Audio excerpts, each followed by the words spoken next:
Well, good morning, church family. How you doing? Good. My name is Russell. I'm one of the pastors here on staff. Welcome to our church family watching online as well. Interesting little piece for you guys to know. Brad and Paul on a vacation together in Ireland. I know they went to Limerick and they're going to a golf destination, and then later in the week they're going to visit a church. But I'm kind of glad because right now, Arizona, it's really hot out right now. In Ireland, it's pouring rain, and it's going to pour rain for the next 4 days. So thank you for not letting me come. I'm glad to be here. Enjoy your golf. No, but I'm really excited to start us off in our new series, called The Storyteller.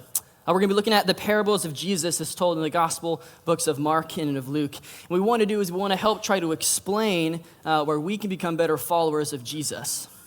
In fact, this was exactly why Jesus spoke in parables.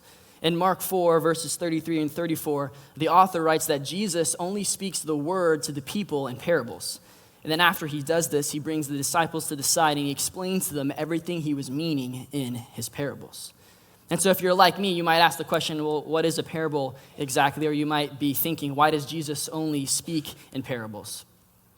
To keep it simple, understanding a parable would be to think of it as a story with intent. An intention or a purpose of the parable was to reveal a heavenly meaning through an earthly story. Because what Jesus was trying to do is through his parables, he was trying to get people to stop, to reconsider their ways, and to change their behavior. You see, these biblical parables that we get to read about reveal the kind of God that God is and how God acts. And then they show us as humanity what it means to be humans and how we could and should be better with Jesus. So the parable that we are going to read this morning is pretty unique, where it's two stories wrapped up into one, and they kind of each have a different meaning. The first part of the story is an expert in the law, and he comes to Jesus and he asks him a question regarding salvation. And then the second part of the story is the parable itself, and it's Jesus explaining God-pleasing behavior to this expert. Regardless, this story in Luke 10 is an incredible story about how we can take notice in the people around us and take interest in people's lives. Yet, this parable has a unique approach as to who is taking notice and who is taking interest. So, we're going to jump in here in Luke chapter 10, starting in verse 25. Here's what it reads. On one occasion, an expert in the law stood up to test Jesus. "Teacher," he said, "what must I do to inherit eternal life?" "What is written in the law?" he replied. "How do you read it?" He answered, "Love the Lord your God with all your heart, with all your soul, and with all your strength, and with all your mind. And love your neighbor as yourself." "You have answered correctly," Jesus replied. "Do this, and you will live." Now, to set up some context onto who the expert might be, we kind of think of an expert in law right now as like a lawyer, but back then an expert in the law would have been somebody who excelled and understood front to back the Bible. More specifically, the Torah. If you don't know what the Torah is the first 5 books in the Bible. Let's see if you guys know your first 5 books in the Bible. What is the first book in the Old Testament? What is the second book in the Old Testament? What is the third book in the Old Testament? What is the fourth book in the Old Testament? And what is the 5th book in the Old Testament? All right, I love how it's 100% on Genesis and then 65% on Deuteronomy. That's very fitting. But anyway, this Torah, these first 5 books were written over time by Moses, and they were meant to be instructions and law to the Israelite people by God. So the expert in the law here, he would have come and he would have been considered a religious leader. You might even consider him a Pharisee. Because religious leaders knew the Torah front and back, and they followed it rigorously. Now, this religious leader, he knew what he was talking about. So his answer to Jesus, "and love the Lord your God with all your heart, with all your soul, with all your strength, with all your mind, and love your neighbor as yourself," would have come from Leviticus 19 and Deuteronomy 6. Again, books in the Torah. So in his mind, he's correctly understanding that as a man under the law, he's to have total devotion to God and to love his neighbor. But Jesus tells him that he's answered correctly and to go and do this and you will live. And it wasn't just to pat him on the back and send him on his way. No, if you were the expert in the law here at this point, it would have been obvious to you that Jesus is calling you out for something that you were not doing. He might have been thinking, Jesus, no one really loves the Lord their God with all of their heart, with all their soul, with all their mind, with all their strength. Jesus, no one really loves their neighbors as themselves. Let me make it simpler for you. You don't go buy a Phoenix Suns jersey to become a Phoenix Suns fan. It's a symptom of your love for the Valley Boys. You don't go to a Taylor Swift concert to become a Tay-Tay fan. It's your love for her music. I don't just binge watch the Star Wars prequels to be ready for the new Kenobi TV series because it's the right thing to do. I do it because I love the Star Wars galaxy. Thank you. Really just Obi-Wan Kenobi, but that's all right. The point is, Jesus is not teaching to this expert that we earn salvation by loving our neighbors. What Jesus is trying to say is, he's emphasizing that loving our neighbor is a symptom of loving God with all of our heart, with all of our soul, with all our strength, and with all our mind. So then, in verse 29, we see this expert ask a follow-up question, and he really just passes over the two commands that Jesus says to him. And so this is what he says. But he wanted to justify himself. And so he asked Jesus, and who is my neighbor? And who is my neighbor? You see what's going on here? You see what the expert is trying to get at? The expert doesn't not know who his neighbor is. It'd be plain to him who his neighbor is in his everyday life. But really, the expert is trying to get Jesus to affirm who his view of the neighbor is. Remember how I said he quoted from the Torah? Well, in his first answer to Jesus, he would have viewed the word of neighbor to mean close one. You see, Pharisees and religious leaders during this time tried to determine how close somebody would be to be your neighbor. Was it distance? Was it relationship? How close is a neighbor really to be that I'm supposed to love? And so what they would come to this understanding of is that close one really meant somebody who was as righteous as them or a righteous Jew. Again, don't forget, before Jesus, everybody was Jewish, not a Christian. Even Jesus was Jewish. But the expert here is trying to trick himself. In fact, he is tricking himself, and he's tricking others into thinking that he only has to love somebody if they share the same faith, if they follow the same law, and if they're as righteous as he thinks he is. You see, what he's doing is he's placing his love in a box that he's not going to go out of. He's putting boundaries on his love that he's not going to pass because he doesn't want to. He's putting a checklist on his love to mark off, I did that, I didn't do that, I can't do that. And because of this question from the expert, we get the parable of the Good Samaritan. So, in verses 30 to 37 in Luke 10, Jesus is telling this story to the man in hopes that he can understand the point he's trying to get at. So here we go. In reply, Jesus said, a man was going down from Jerusalem to Jericho when he was attacked by robbers. They stripped him of his clothes, beat him, and went away, leaving him half dead. A priest happened to be going down the same road, and when he saw the man, he passed by on the other side. So too, a Levite, when he came to the place and saw him, passed by on the other side. But a Samaritan, as he traveled, came where the man was, and when he saw him, he took pity on him. He went to him and bandaged his wounds, pouring on oil and wine, and then he put the man on his own donkey, brought him to an inn, and took care of him. The next day, he took out 2 denarii and gave them to the innkeeper. Look after him, he said. And when I return, I will reimburse you for any extra expense you may have. Quick pause there. 2 denarii during this time of day would have been like 2 full days' work of wages. As compared to us now, it's about $2.50. So this is a huge deal on what this Samaritan is doing for this beaten-up Jew. And then Jesus finishes with these words to the expert. Which of these 3 do you think was a neighbor to the man who fell into the hands of the robber? The expert replied, the one who had mercy on him. Go and do likewise, Jesus told him. Well, first thing you need to understand about this Jewish man is that the route from Jerusalem to Jericho would have been very dangerous. It's about a 13-mile walk, and as you can guess, he was most likely walking alone. As you walk down from Jerusalem to Jericho, you're going over about 3,000 feet of below sea level in elevation, which would have made the terrain very rocky, very rough, and very barren. In fact, it would have been a perfect spot for thieves and for robbers to take advantage of travelers walking by themselves or in small parties. And then the second thing you need to know is that there's a unique class of people in this story that actually covers all of humanity as we know it. You have the Jew, you have the priest, you have the Levite, and you have the Samaritan. We know the Jew is the one who was beaten, stripped of his clothing, robbed, and left for dead, and we can easily view him as the victim here in this story.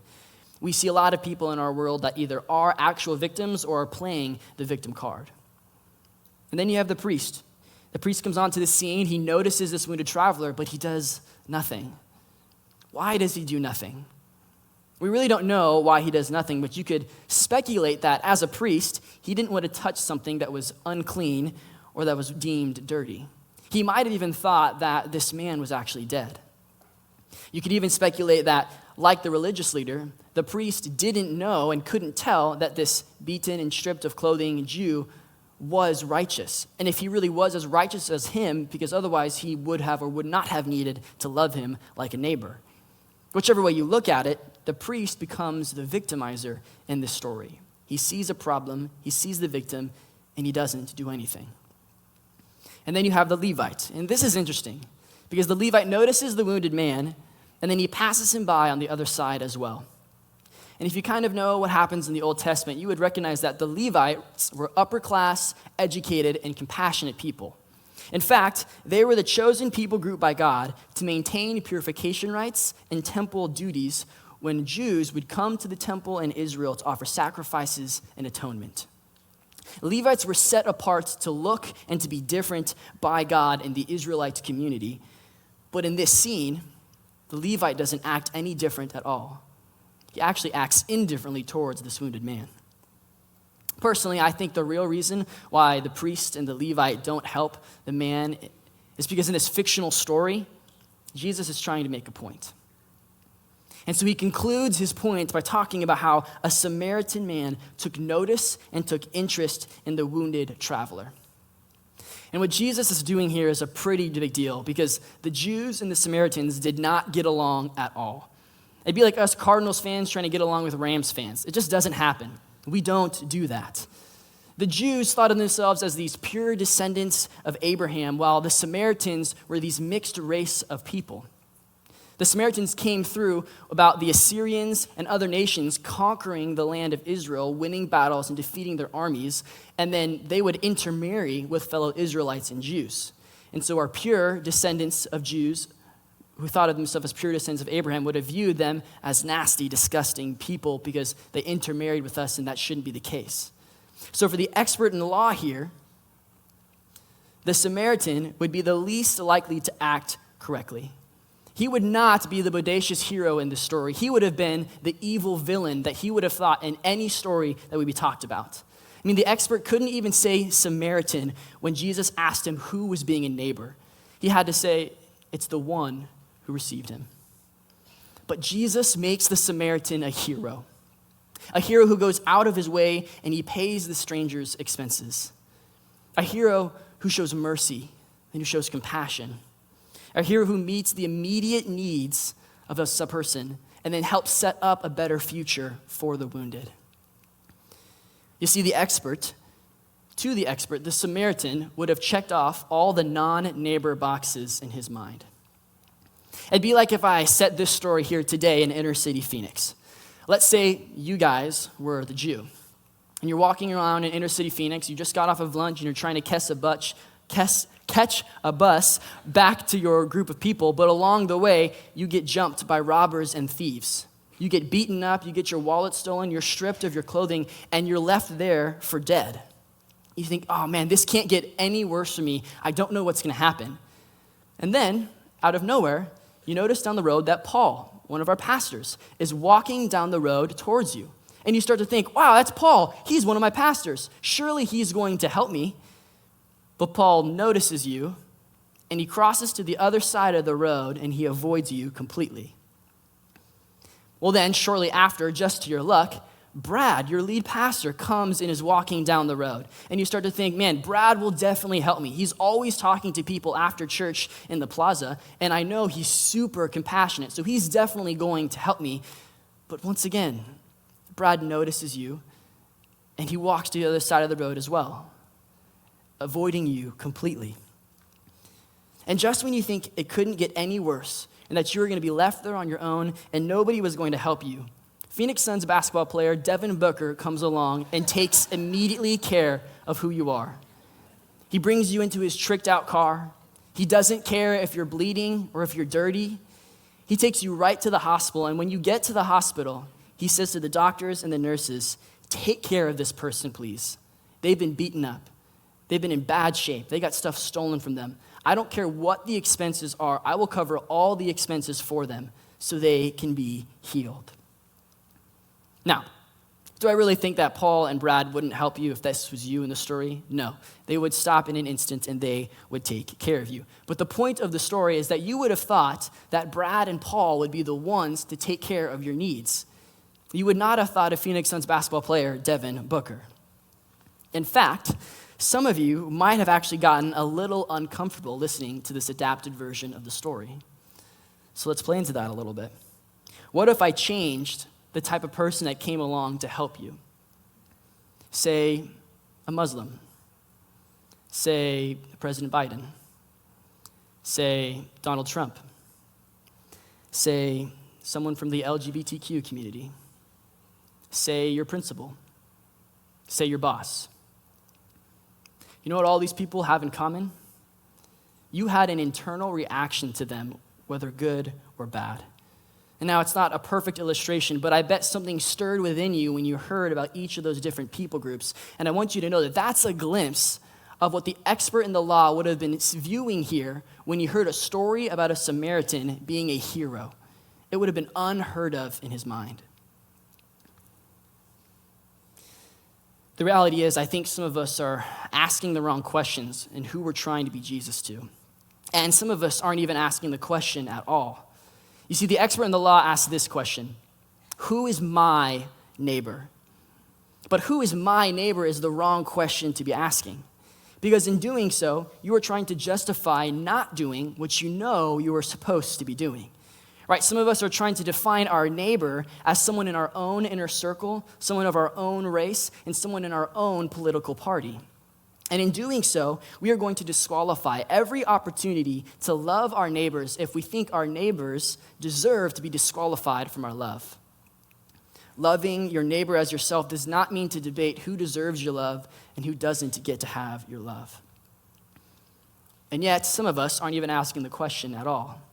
And I get it. That kind of makes sense. Naturally, we're people who care about ourselves. We're people who take care of our own needs. Our first instinct is to ask, what do I need? What do I want? What are my desires? And so the questions that we begin asking ourselves in these moments when we have a chance to help somebody is, how does this impact me? What will I look like to somebody who views this from the outside?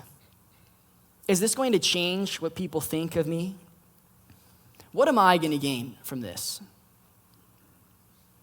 Maybe when you hear the question, who is my neighbor, you think, I don't like my neighbor. And so you're taking this question as something very literal to the sense, which is why you don't act neighborly to your physical neighbors. But you should know that Jesus comes along and he changes the question to who is the neighbor. You see, the expert question of who is my neighbor becomes neighbor as an object, where Jesus' question of who is the neighbor changes neighbor into a subject. So the right question to be asking ourselves is, am I being neighborly? Because that question then puts pressure on us to love people to the best of our ability, whether we think they deserve it or they don't. You see, this story isn't Jesus trying to get people to only love their literal neighbors. He's trying to get people to understand that you need to love people no matter what in this world. That's what is important. In a way, it's about taking notice and taking interest in the people around you. And I want to let you know that Jesus had a lot of these experiences. I'm thinking of three in particular. The first one is an interaction that he had with a woman at the well. This woman at the well was a Samaritan woman, and Jesus was a Jewish man. Again, those people don't like each other. They should not be interacting at all. But Jesus takes notice of this woman's needs, and he takes interest in her situation. Think of Jesus' words to the disciples in Matthew chapter 19 when he's having a conversation with the rich young ruler. The rich young ruler didn't understand the commitment to following God and entering the kingdom, and the disciples want to know why Jesus responded a certain way to them. And so Jesus tries to let them know that anybody who leaves their old life behind will inherit the kingdom of God. And he ends with this last sentence: but many who are first will be last, and many who are last will be first. You see, being neighborly looks like being different than everybody else around you who is trying to become in first place, who is trying to get their needs met, who is trying to do things their own way ever. And lastly, think of Jesus' words in Matthew 25.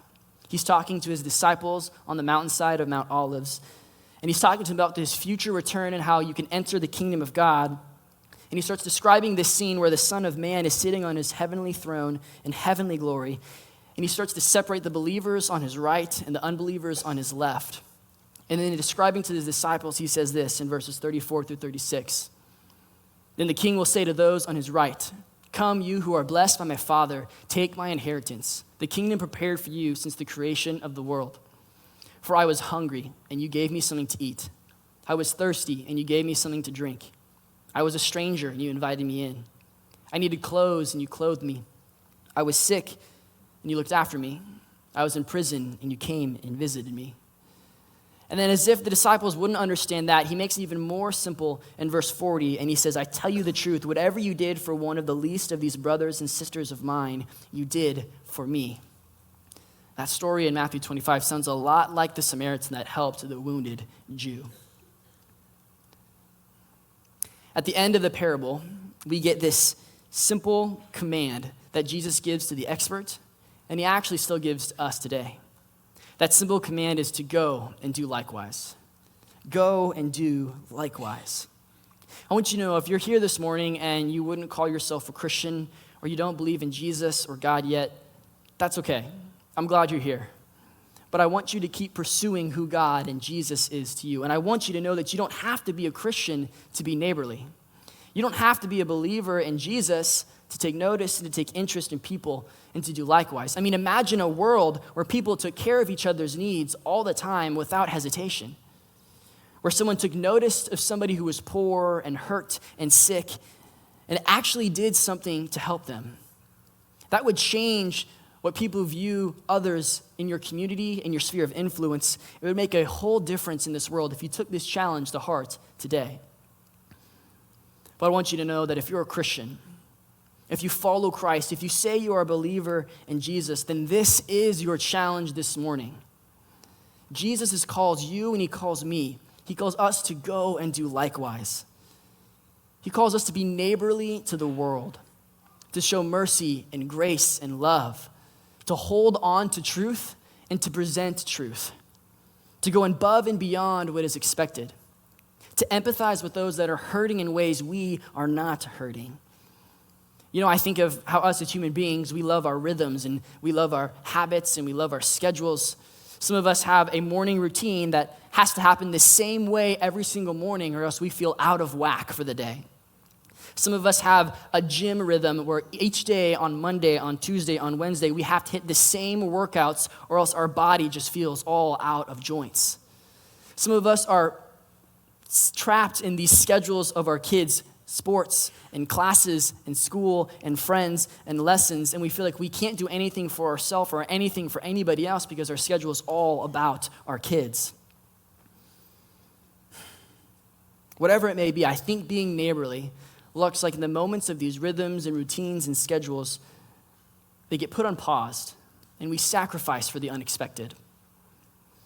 There's a story of 2 weeks ago, one of our youth leaders was supposed to get to our scheduled youth group event, and he showed up on time and he was there like he needed to be, and then he heard that another student in our youth group got a flat tire on the road.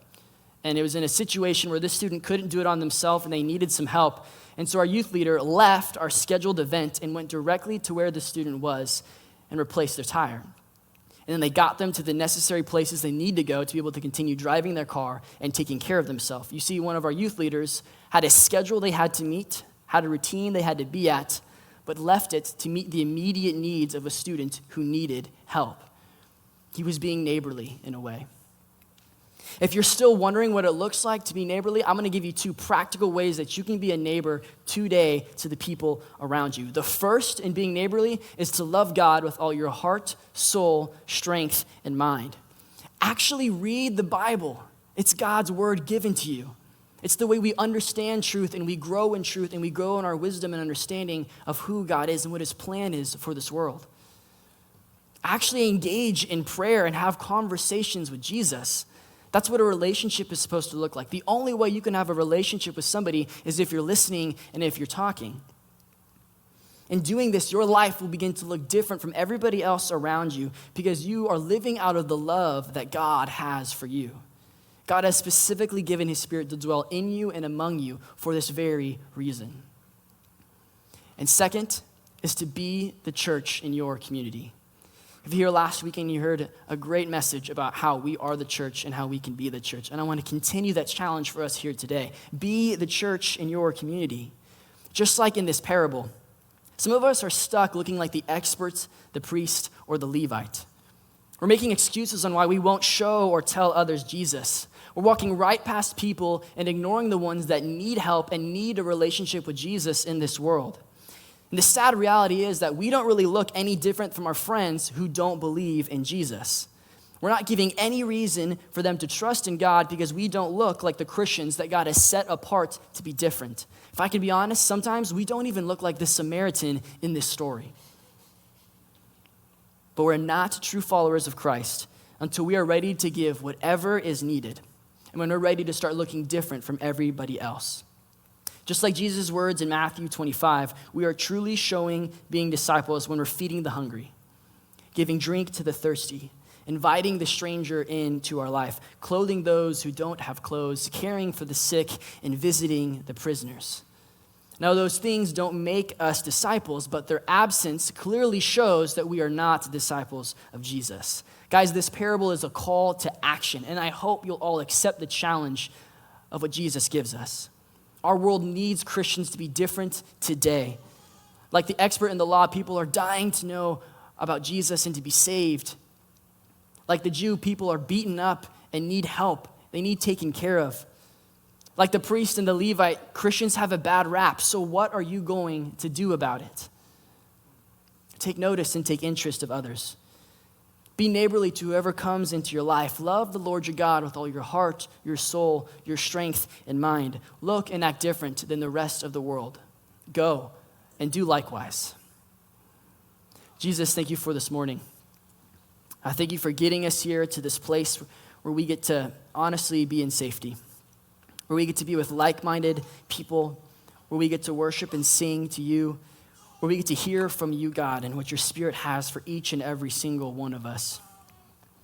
Your word is so fascinating in how you bring stories about and you bring things to light, and it's so interesting that Jesus speaks words and parables to different people because these parables can sometimes be really hard to understand. But God, you have a heavenly meaning in this parable that you're trying to get us to understand, and we need your Spirit to help us in that. And in this parable of the Good Samaritan, it looks like really loving others the way you intended us to love others. You sent your son Jesus into this world to be different, to look, to act different, to change things from the upside down and make things completely new. In fact, we're in this room today because we've either experienced that new life in your son Jesus, or we're trying to figure out what that new life in your son really looks like. Would you help us to understand that life with you is about looking different and being the church in the world? It's taking notice and interest in the people who need help. It's acting neighborly to everybody around us and not just the specific people that we think should be our neighbor or deserve our love. Jesus, you tell us to go and to do likewise. And so as we try that this week, this month, this year, would your Spirit guide us and lead us in that? When we feel like we don't know how to have a conversation, we don't know how to interact, when we don't know what to say, your Spirit will work through us because you have called us and you have set us apart. God, our world is broken and hurting. There's so many stories on the news that are devastating. There's so many things in this world where there needs to be light in the darkness. And who better to do it than your chosen people, your followers, your sons and daughters that you have wonderfully and beautifully made. Help us to go and do likewise.